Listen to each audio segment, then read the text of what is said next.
All right, RJ, I want you to imagine I'm playing a drum roll on my desk because last week for the podcast when we tried it, it came out, horrible. You couldn't hear it and all that happened was my camera was shaking all over the place. But imagine I'm pounding on my desk right now because I'm so excited that we have now seen 3 preseason games from the Seattle Kraken.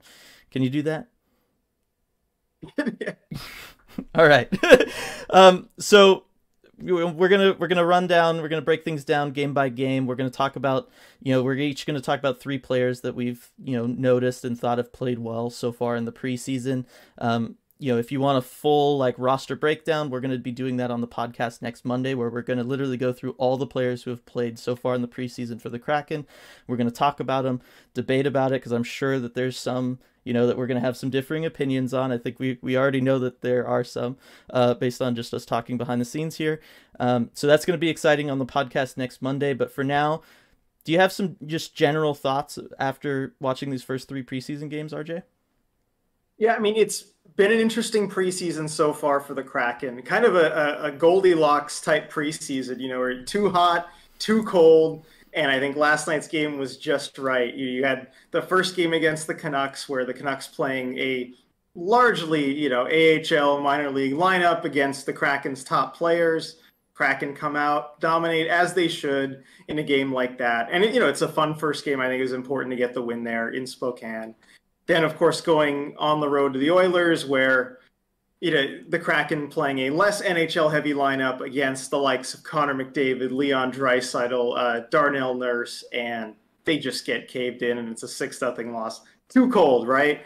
And I think this last game against the Flames, both teams playing, about an even number of NHL players, pretty NHL-heavy lineup on both sides. We said before the game we thought it was going to be close, and it sure was. I think that's just right. The Kraken won 4-3 in the shootout, and I thought it was an impressive showing for them. And that's more the game that we're kind of looking for as an indication of, okay, well, what are the Kraken really? Yeah, and again, what was it? It was a game that went to overtime, which is something that I think both of us have kind of thought is most likely going to be a regular occurrence for this team. I really like the Goldilocks analogy. I think that's pretty perfect for what happened. As far as stuff more in game that I noticed, special teams is a problem. Now it's not exactly something that they've spent a lot of time working on, right? They're still just trying to figure out line combinations and all that kind of stuff. But I do think that's this the special teams does not look ready for the NHL regular season so far. Certainly the power play hasn't.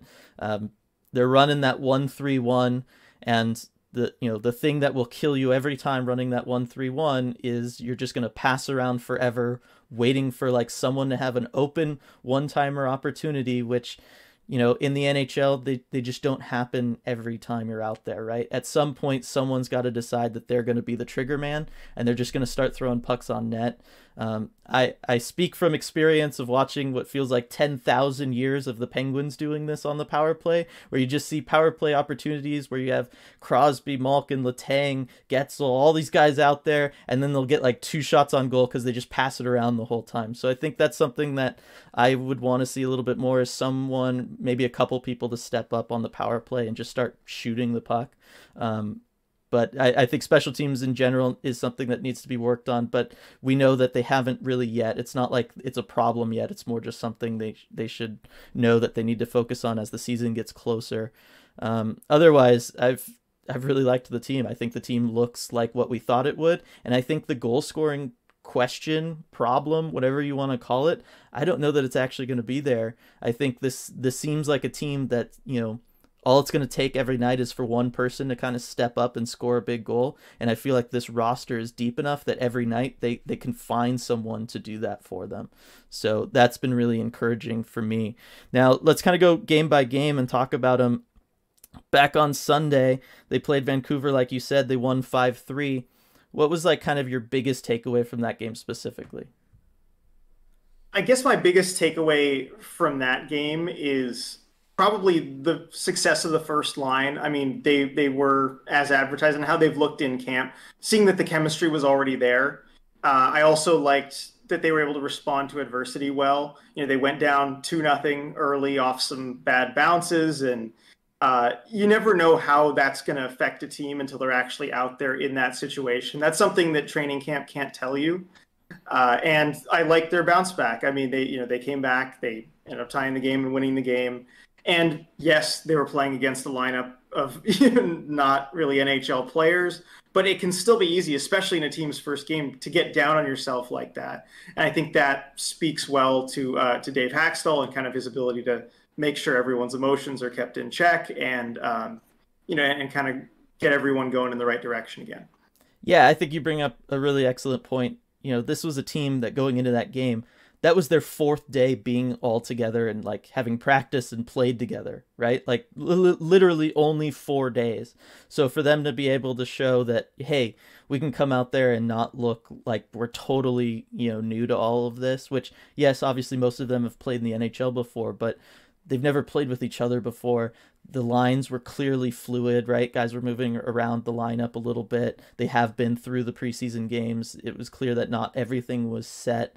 And that's just hard to do as a player, right? Like to some extent, you're just going out there to play hockey, but also you're trying to figure that stuff out too. You're trying to figure out who you're comfortable with. You're just trying to get to know everybody, right? You're probably still learning everyone's wives and girlfriends' names at this point. Like you don't know these guys really, unless you've played with them before. So I think there's so much going on that yes, the fact that they were able to climb out of that hole, win that game. I don't care that it was against bad, lower level competition compared to them, whatever. I just think that was important that they were able just to, kind of come out there and do that. My biggest takeaway from that game was actually kind of working off what I was just saying, how cohesive they looked. Right, it was clear that everyone was on board with this game plan, which is going to be high energy. We're going to try to be fast. All four lines are going to be fast. The D pairs are going to be fast. Let's try to get quick breakouts from the zone if we can. They struggled at times with that, but if you can get it out of the zone quickly, the forwards are going to go fast. Every single line has one guy who's clearly like the forechecking, just go hard into the zone.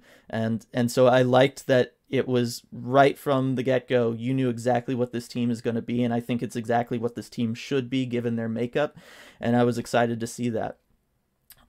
Looking ahead to the second game back on Tuesday where they fell to the Oilers 6-0, as far as big takeaways from that game was just that, some of the young kids that we thought weren't ready really probably aren't ready yet. Guys like Luke Hedman, guys like, I actually thought they looked pretty good. Guys like Cole Lind, Vince Dunn, some of the younger guys that maybe some people had questions about. I thought they looked pretty good, but also at the same time, right, that result isn't exactly something you want to be seeing regularly. It was clear that, as fast as they were trying to play, they weren't able to put it together as far as maybe processing the game or being able to keep up with someone like a McDavid or a Draisaitl or even a Darnell Nurse at times, right? He was going out there and he was just blowing through the forwards, right? Like there was no kind of two-way play from some of those guys that I think in order to either crack this lineup or come in next season and try to make the lineup, they're going to have to work on in the AHL this year. So, as much as I thought some of the younger guys on the team looked really good in that game and they showed a lot of promise, it was a lot of, more building block stuff that I feel like another year working on and developing more fully is going to be the key for them.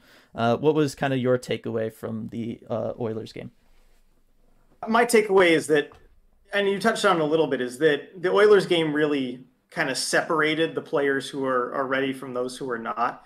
I liked what I saw from Vince Dunn creating some offense in that game. It was good to see Vince Dunn doing the things that we know Vince Dunn to do. But overall, yeah, there were a lot of players that just didn't look like they were ready quite yet. Now, I know that going against a McDavid or Draisaitl, that's a tough assignment even for the best of NHL players. But I think it was to an extent that, yeah, I mean, when Darnell Nurse is going coast to coast and scoring on you, he's a great defenseman, but there's definitely a skill disparity there, and I do think, it's tough to get helpful takeaways from that game aside from the fact that just some guys just aren't ready. Yeah, and that's okay. And then moving on to last night, of course, where they were able to beat the Calgary Flames 4-3, like you said, in the shootout. What was kind of your big takeaway from that game specifically? My big takeaway from that was that the Kraken can kind of play, they can adapt, I guess, to play the way you want to play. This is an interesting challenge against a Daryl Sutter coach team where you know they're going to play you physically. It's going to be a close game. These are the kind of games that I think you're going to see a lot of in the regular season that you touched on. And I think the Kraken did well in that environment. They had some pushback there after the Flames, got physical, as you know they're going to do. It's a Daryl Sutter team. You had Blake Coleman catching Jordan Eberle with that elbow. You had some slashing battles in front of the net after that. And I thought the Kraken stood up for themselves well, because that's another element where you don't see that in training camp. You don't know how they're going to respond when they're pushed at a little bit. And I thought they handled themselves well there.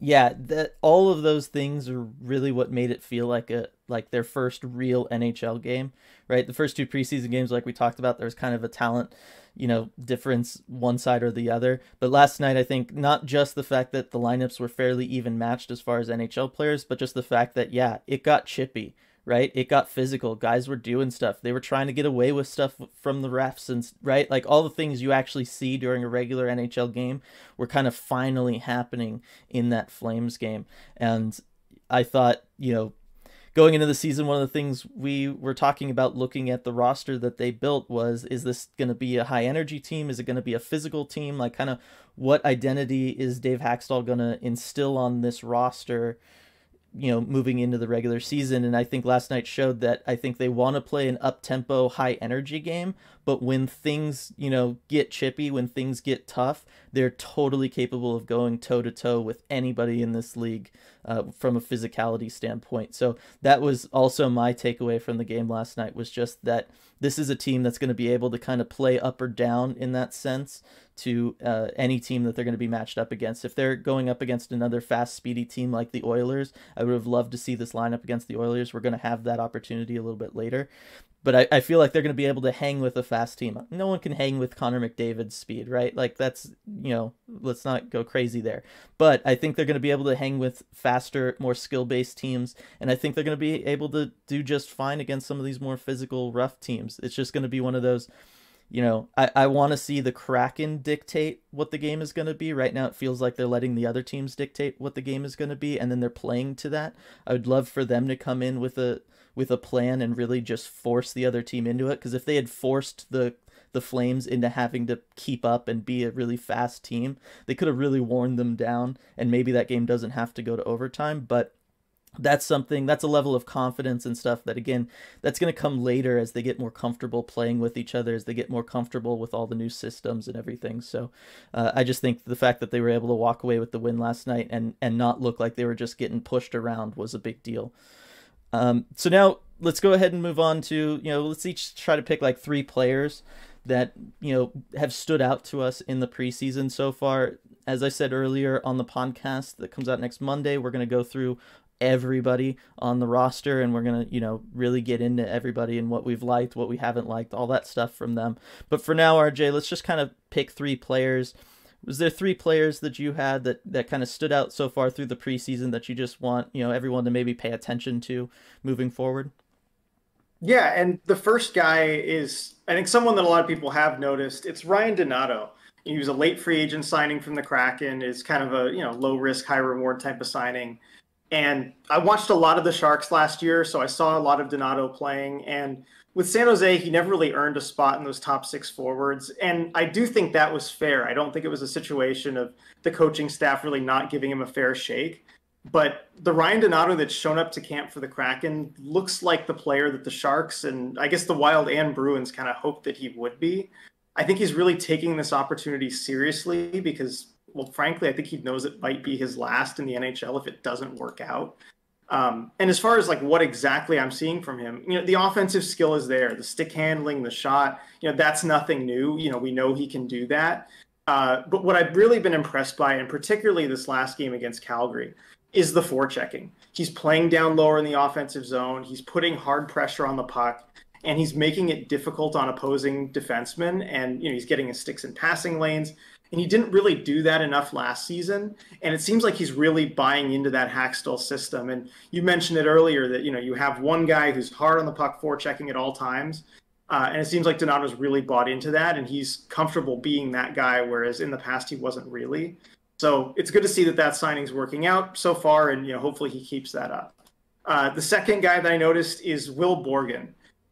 So on this week's podcast that we already did, I talked about how none of Borgen, Lauzon, or Hayden Fleury had kind of separated themselves from the pack during training camp, and that's something we'd probably revisit once the game started happening. And I do think we're getting a little bit of separation here. And I think it's Will Borgen and Hayden Fleury that have kind of separated themselves from Jeremy Lauzon. But I wanted to talk about Borgen in particular, because I did like what I saw from him in the game against Calgary. He had a couple good puck retrieval movements, moving the puck out of his own zone.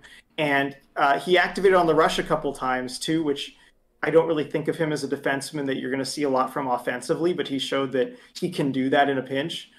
So I liked what I saw from him. He had about 20 minutes of ice time. Hackstall was comfortable playing him a lot, and especially with how many penalties they were killing, he was on the PK a lot, and I thought he did well there.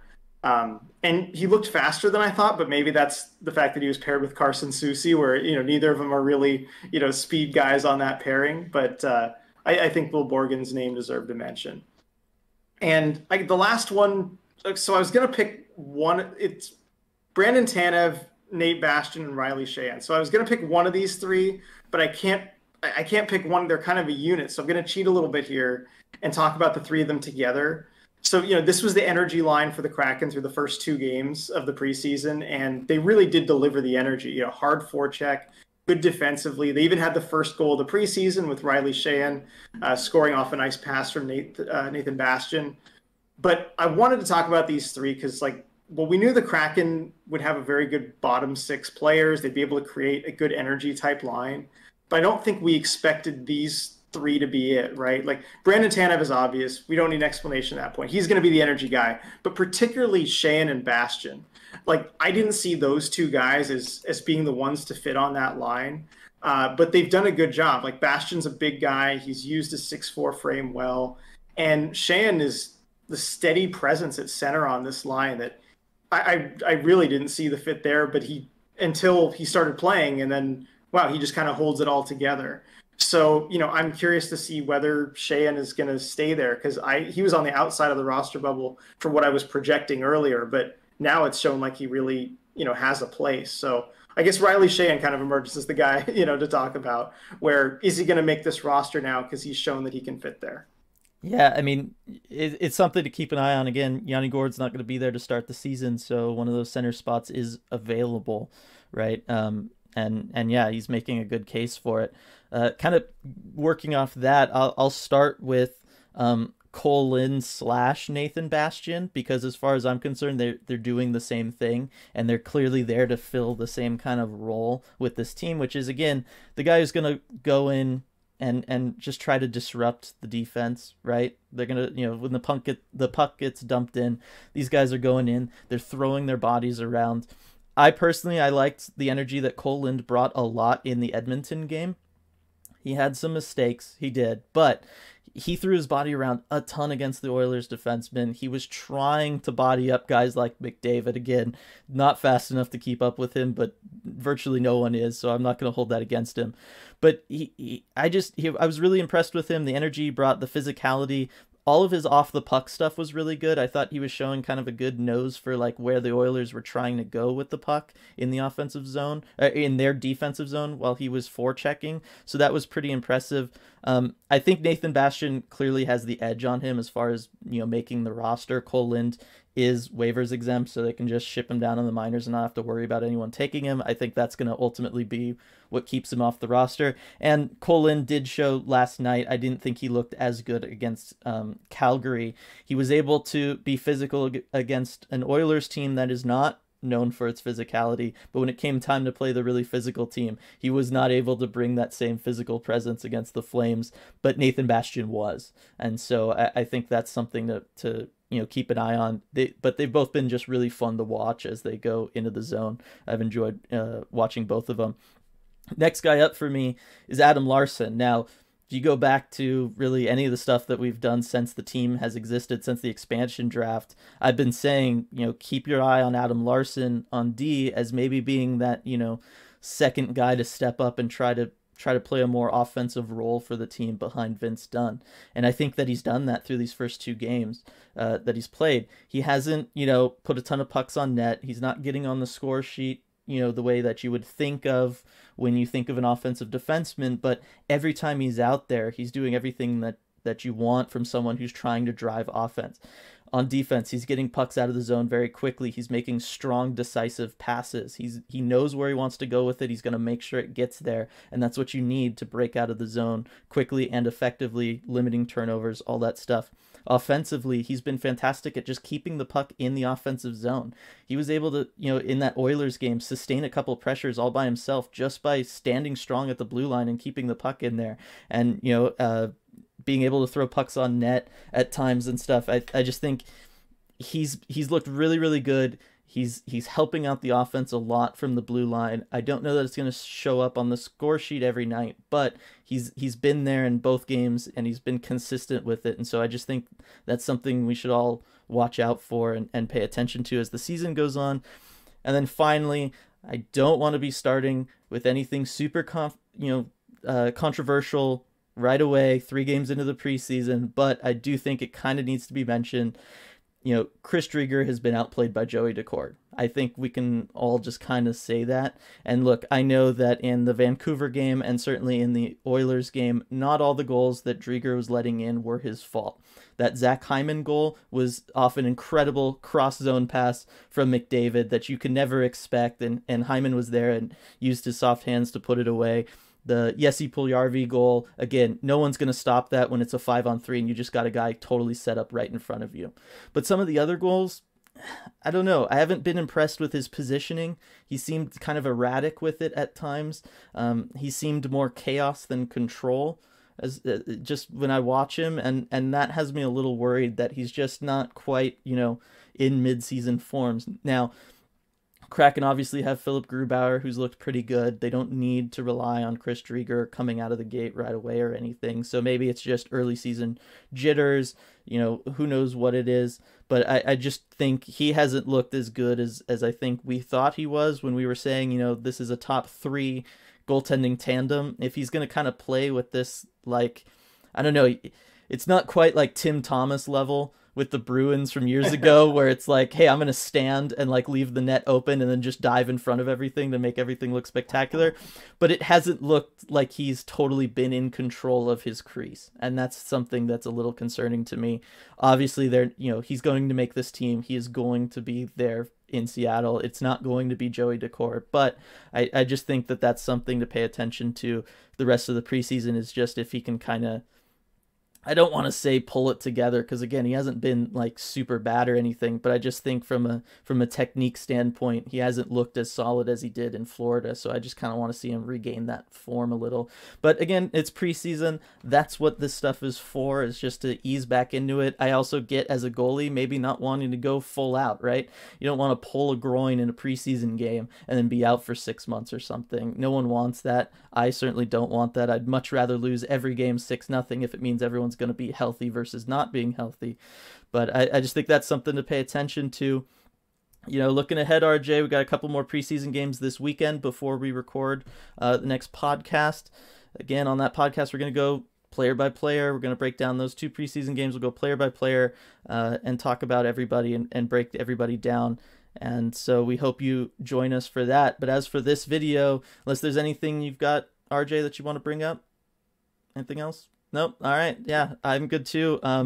We've enjoyed watching the Kraken play. Finally, it's here, and it's lived up to it as far as I'm concerned. Even the 6-0 Oilers loss, I think there's been stuff there to take away that was good to see, right? We got to see all the young guys. They made some mistakes, but they also played pretty well. They were just a little overmatched maybe, but I think it's all been great. I've been super excited by it all. Hope everybody else has. As always, leave a comment below. Let us know your thoughts on what we were saying. Let us know what you saw through those preseason games. If there's a player you really think has played well that you want to highlight, let us know down in the comments. We'll read it. We'll try to respond if we can. And otherwise, just like the video. That helps us out a ton. Subscribe to the channel if you haven't already, and we will see you next time.